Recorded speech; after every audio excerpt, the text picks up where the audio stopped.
Aujourd'hui, j'ai envie de reprendre un vieux thread Twitter à moi. Un vieux thread Twitter où j'avais parlé du vacuum. Je trouve que c'est toujours très intéressant de parler du vacuum parce qu'il y a beaucoup de personnes qui en font la promotion sur les réseaux sociaux pour réduire sa taille. Alors, non seulement je vais parler de ça et je vais lire mon thread Twitter, mais je vais un petit peu donner mon avis un petit peu plus loin que ça pour essayer de clarifier les choses. Est-ce que c'est une pratique magique et que ça sert vraiment à réduire la taille des abdos, enfin la circonférence du ventre, ou alors au contraire, est-ce que il faut peut-être pas se concentrer sur d'autres petits trucs. On va essayer de revoir ça ensemble et puis d'aller un petit peu plus loin que le discours habituel.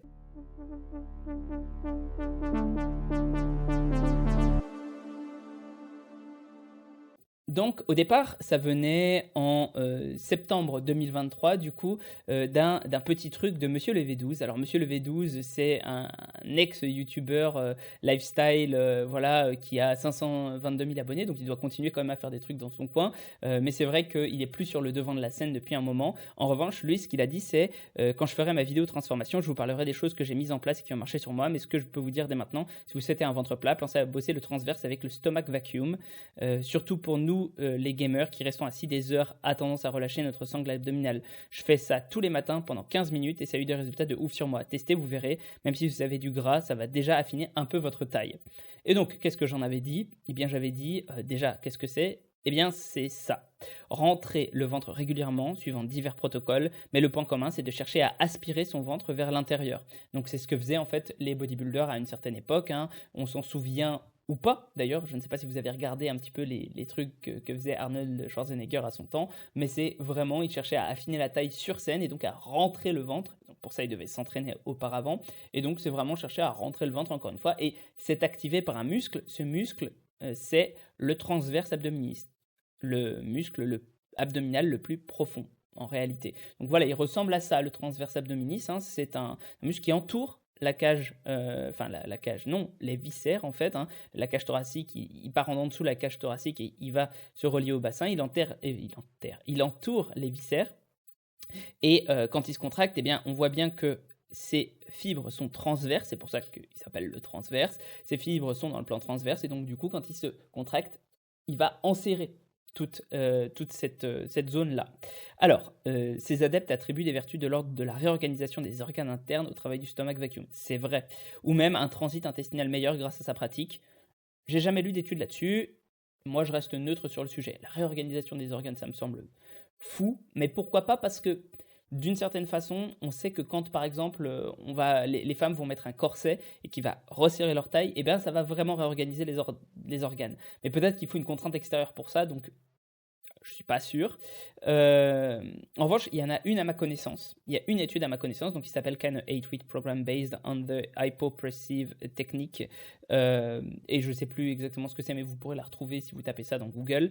Parce que j'ai mis le lien là, ou alors vous avez suivre mon thread Twitter, qui montre une réduction faible mais existante du tour de taille grâce à la pratique d'exercices hypopressifs. Donc, exercices hypopressifs, ceux où on active le transverse.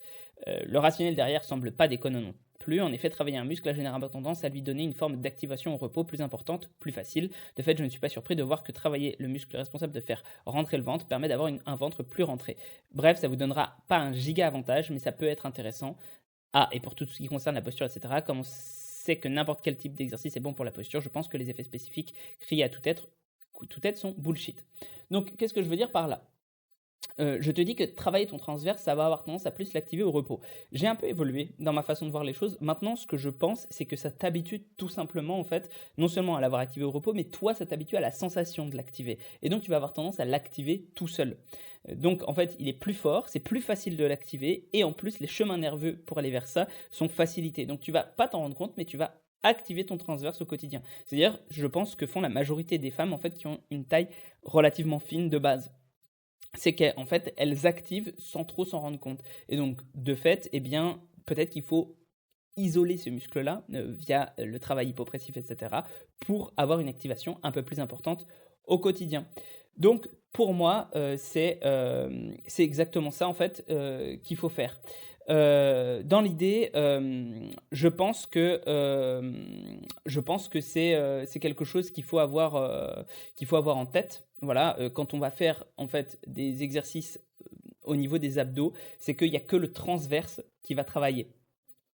enfin qui va faire travailler plutôt la taille fine. Si on fait par exemple des exercices de crunch, des exercices où on va faire travailler les obliques, les choses comme ça, là ce sera pas génial. Et quand je dis ce sera pas génial, c'est pas genre en mode ah oui, ça va avoir un effet neutre. Non, je pense qu'en fait ça va faire de l'hypertrophie et l'hypertrophie va augmenter la taille de la taille justement et va avoir un effet contraire à ce qu'on veut. Donc pour moi, première chose à faire, c'est évidemment essayer de perdre du gras parce que c'est là en fait on va en accumuler, surtout en tant qu'homme. Deuxième chose à faire, travailler le transverse. Troisième chose à faire, ne pas trop travailler les abdominaux, contrairement à ce qu'on pourrait penser. Et ça, c'est ce qui va affiner la taille. Après, si on va avoir des abdos et avoir des abdos visibles, là, c'est autre chose. Il va falloir évidemment travailler des crunchs, travailler des obliques, etc. Mais si on veut juste avoir une taille plus fine, alors je pense que ça ne vaut pas le coup. Et ça dépendra du coup de l'esthétique qu'on veut avoir. Surtout qu'on peut voir nos abdos en fait avec suffisamment peu de masse grasse. Donc pas nécessairement besoin non plus de les travailler à fond. Mais plus on les travaillera, plus on les verra avec un haut taux de masse grasse. Voilà, j'espère que ça vous servira. Passez une bonne journée en tout cas. Et puis bah, on se retrouve pour une prochaine vidéo. N'hésitez pas à commenter, à me dire si ça marche le vacuum pour vous, etc. Encore une fois, ça aide non seulement à l'algorithme, mais moi ça me permet un petit peu mieux de vous comprendre. Et j'aime bien cette dynamique de nouvelles vidéos où bah, j'ai un peu vos avis en commentaire à chaque fois. Ça fait du bien à lire. Prenez soin de vous. À la prochaine.